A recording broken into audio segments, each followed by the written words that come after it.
అందరికీ నమస్కారం. ఈ సంవత్సరం నవంబర్ 14 బాలల దినోత్సవం సందర్భంగా బాలల హక్కుల దినోత్సవాలు వారోత్సవాలు నిర్వహించేందుకు ప్రభుత్వం సంకల్పించిన మాట మనందరికీ తెలిసిన విషయమే. ఈ విషయాల్లో భాగంగా బాలల హక్కుల పరిరక్షణ సంస్థలు, అలాగే కొన్ని చైల్డ్ వెల్ఫేర్ ఐసిడిఎస్ లాంటివి, అలాగే అందరూ కూడా కలిసి నిర్వహించాల్సినటువంటి అనేక కార్యక్రమాల్లో ప్రకాశం జిల్లా వెనకబడిందనడంలో ఎలాంటి సందేహం లేదు.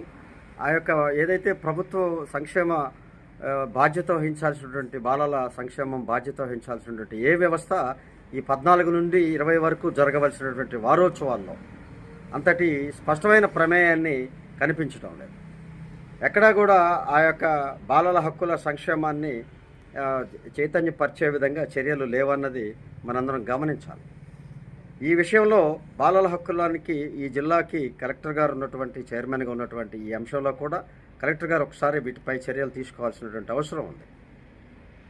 14 నుంచి 20 వరకు చేపట్టేటువంటి అనేక అంశాల్లో చైతన్య కార్యక్రమాలని ఈ యొక్క బాధ్యతాయుతమైన ఆయా శాఖలు చేపట్టలేదన్నది స్పష్టంగా కనపడుతూ ఉంది.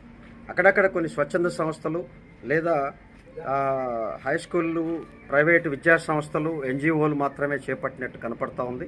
ఎలాంటి ర్యాలీలు కానీ ఎలాంటి సదస్సులు కానీ ఈ యొక్క సంబంధిత శాఖలు, ప్రభుత్వ శాఖలు చేపట్టి ఉండలేదన్నది మాత్రం వాస్తవం. దీనిపై కలెక్టర్ గారు స్పష్టమైన చర్యలు తీసుకొని ఎందుకు చేపట్టలేదు, ప్రభుత్వాలు అంత స్పష్టంగా ఇష్టంగా ఉన్నటువంటి అంశంపై సెంట్రల్ గవర్నమెంట్ కూడా మోడీ గారు బేటీ పడావో బేటీ బచావో అంటున్నటువంటి ఈ రోజుల్లో కూడా ఈ యొక్క అంశానికి ప్రకాశం జిల్లా ప్రాధాన్యత ఇవ్వకపోవడాన్ని ప్రజలందరూ విమర్శిస్తూ ఉన్నారు. దీనిపై కలెక్టర్ గారు తగు చర్యలు తీసుకోవాలి, ఆ శాఖల యొక్క బాధ్యత రాహిత్యాన్ని యొక్క చర్యలు తీసుకోవాలని చెప్పి కోరుతా ఉన్నాం మా పర్యావరణ పరిరక్షణ సంస్థ తరఫున. Thank you.